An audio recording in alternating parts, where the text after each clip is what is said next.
Okay, welcome back to Dr. Deep State. We're making connections between oligarchy and the deep state as it has existed and operated over time. And I'm going to begin with a book by F. William Engdahl. This is called Gods of Money, and I highly recommend pretty much any of the works of Engdahl's. I will create a playlist, and he is, as a contemporary thinker, very good at pulling together a lot of these broad ideas. But let me take an excerpt from his book here. And Engdahl's going to state that by the end of the 1890s, Morgan, Rockefeller had become giants of an increasingly powerful money trust. So the word money trust right there, what does that mean? A money monopoly. They were kind of key figures in controlling the money supply. And that's one of the core features that we said that oligarchies will have.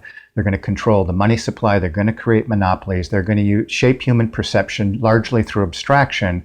And it's part of a larger project that we'll call empire building. So the American industry and government, some 60 families. So a la Lundberg and C. Wright Mills, Roosevelt, discussed these same 60 families. So he's a contemporary thinker picking up on that idea again. So we have several thinkers thinking that oligarchical families very much like to contain that number. So it's been consistent, he says, for well over a century right now. So these people included names like, and again, these are going to be names that we're familiar with. They came out of the post-Reconstruction era with the advent of corporations and the railroads. We're talking about the Vanderbilts, the Carnegies, the Mellons, the DuPonts, the Pratts, and the Whitneys, and so forth. And he's going to, mention a long list of names here. And this is what I want to have us focus on right here. This group of families, again, this is the tail end of the 19th century, formed a close network of plutocratic wealth. Again, that was C. Wright Mills' term, plutocratic wealth, that manipulated, bribed, and bullied its way to control the destiny of the United States. Controlled the destiny. Maybe they did it through controlling Congress. Maybe that was not necessary. But the key mode of power here is these families that controlled the destiny of the United States, for better or worse. At the dawn of the 20th century, some 60 ultra-rich families, through dynastic intermarriage and corporate interconnected shareholding, had gained control of American industry and banking institutions. So many of those key features of oligarchical power are right there. Again, this idea that at the dawn of the 20th century, some 60 ultra-rich families, through dynastic intermarriage and corporate interconnected shareholding, had gained control of American industry and banking institutions. And what's the idea we get here? It's sort of that it's an American phenomenon, that these families tend to be American, and that's probably part of an American way of thinking, or perhaps an American mission.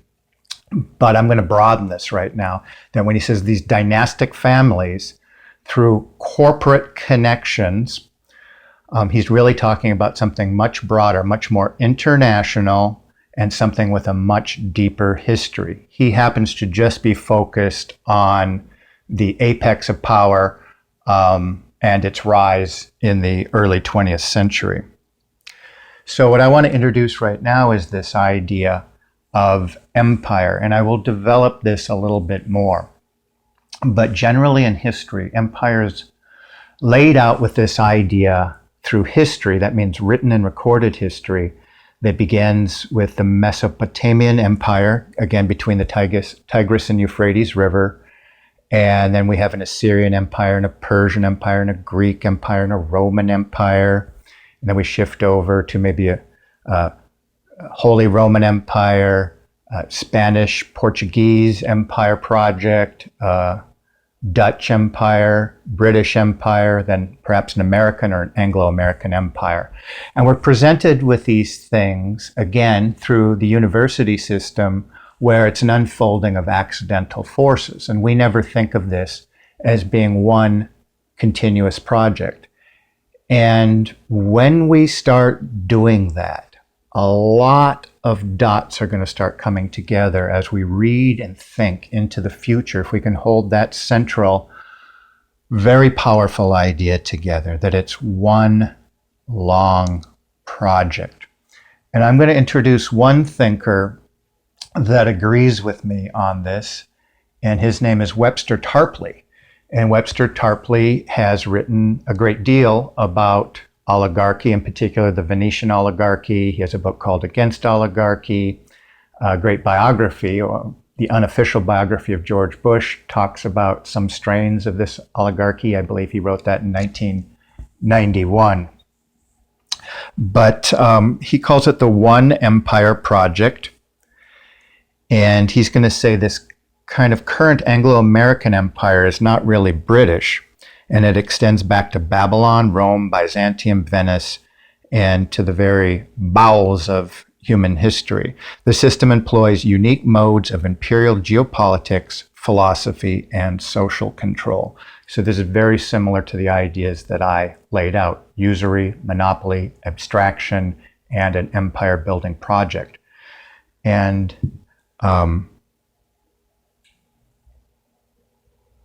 I have some stark differences that I'm going to present that are different from Tarpley's, but I want to continue reading from Tarpley right here. And again, this is very powerful stuff. At the center of oligarchy, or the essence of oligarchism, is summed up in the idea of empire. If we can start to get or think about empire in a new way, we will start in a unique way. I don't think many thinkers that I know of are thinking about what's going on in the world today, in which an elite identifying itself as a master race rules over a degraded mass of slaves or other oppressed victims. And this is where I'm going to be going with this. And this is a very serious, deep idea, that all of these things I'm talking about, controlling the money supply in order to control people and their perceptions in order to make this system of empire, there's something even more important. That's actually a stepping stone to something else, and that's the creation of a master race. And that, again, has a genealogy and a consistent thread throughout history. And it's very much part of the unfolding of what's going on today in the world. So I want us to begin to think through, what the heck does that mean, a master race? Well, I'll give you a little bit of a hint. You know, you have a master and a servant, or man's master over the beasts. So it's something, a certain kind of class that rules over another class. So in a sense, it's a project where both the master class is still being formed and the servant class is still being formed. And this is the end game. If oligarchical methods are allowed to dominate human affairs, they always create a breakdown crisis of civilization, with economic depression, war, famine, plague, and pestilence. A pillar of oligarchical system is the family fortune. Again, oligarchies are families that pass on influence.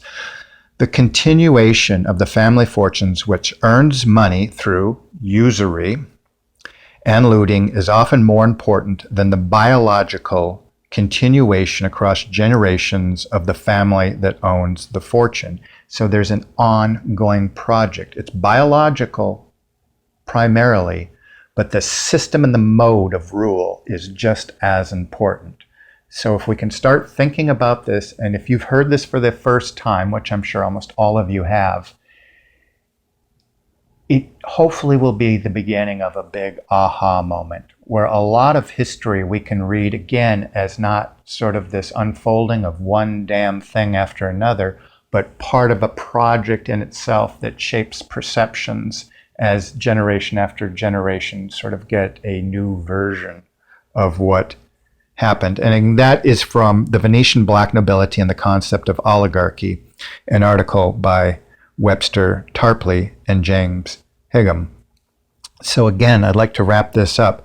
At the center of oligarchy is families that rule through usury, controlling the banking or money system in order to create other monopolies. Secondly, the ultimate project here is empire. And I'm going to discuss in our next lecture what exactly empire is, and I want us to think about that in a new way. But ultimately, the goal here is to create a master race. And for me to unwind that concept in a fresh and new way, I am going to begin to look at a subdiscipline of political science called biopolitics, and a couple critical thinkers, one of whom I've introduced already, which is Giorgio Agamben.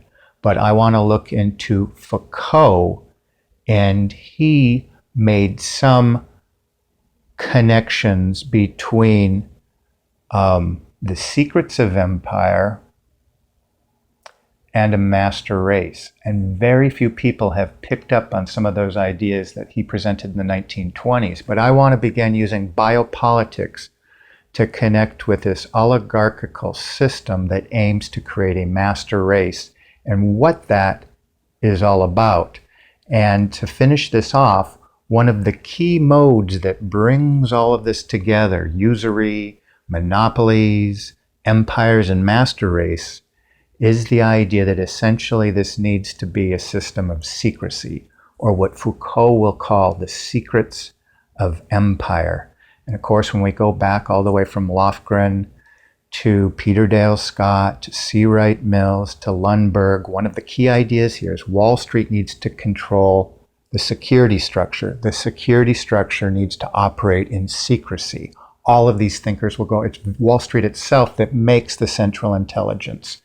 And through secrecy, we are sort of shut out. The goyim, the common people, are not allowed to sort of see what it is and how it operates. And that's been the rule from Babylon into the current day. But history is long, and we can start tracking some of these ideas when we begin exploring the esoteric versus the exoteric. So we're going to continue with that strain when we talk about empire next time. So thank you for joining Dr. Deep State, and I will have some questions for you on the other side, but please read anything you can by Webster Tarpley. It's hard just to kind of quickly read him. It's extremely dense, but it will be eye-opening and, I imagine, jaw-dropping when you begin to pick apart core themes in his writing.